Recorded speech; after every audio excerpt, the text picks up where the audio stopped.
حافظ ناموس رسالت حضرت مولانا قمر غنی عثمانی صاحب کی رہائی عطا فرما،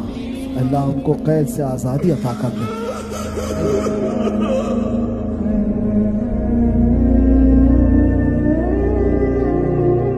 اس وقت سے اور آج تک جس انداز میں ہماری خاموشی رہی، 5 سالوں میں جتنی گستاخیاں ہوئی ہیں، 100 سالوں میں اتنی گستاخیوں کا کوئی ریکارڈ ہمیں نہیں ملتا ہندوستان میں،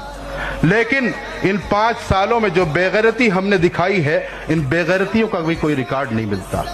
یہ اشعار، یہ کلام ہم ہمیشہ اپنے جلسوں میں پڑھتے رہتے ہیں کہ بتلا دو گستاخ نبی کو غیرت مسلم زندہ ہے، ان پر مر مٹنے کا جذبہ کل بھی تھا اور آج بھی ہے۔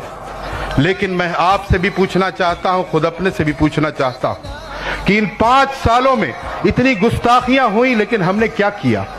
یہاں بیٹھے ہوئے لوگوں سے اگر پوچھا جائے کہ آپ میں سے ہر ایک تو نعرہ لگانے کے لیے تیار ہے، لیکن کتنے لوگ ہیں جنہوں نے اپنے نبی کی عظمت کے لیے ایک FIR جا کے کرائی ہو، ایک کمپلینٹ جا کے کرائی ہو؟ تو شاید گنتی پہ انگلی میں گننے والے لوگ ہی سامنے آئیں گے۔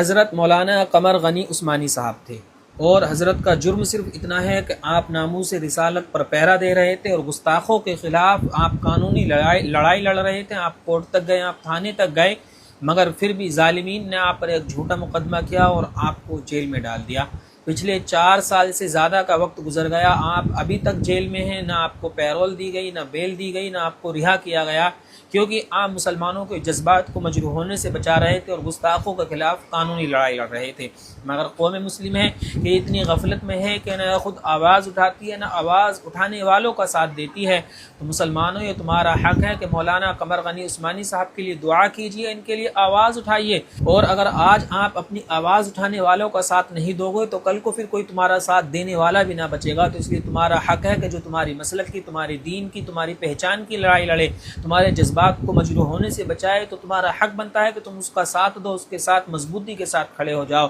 تو اس لیے حضرت کے لیے رہائی کے لیے دعا کیجیے، رہائی کی آواز اٹھائیے کہ مولانا قمر غنی صاحب کو رہا کیا جائے۔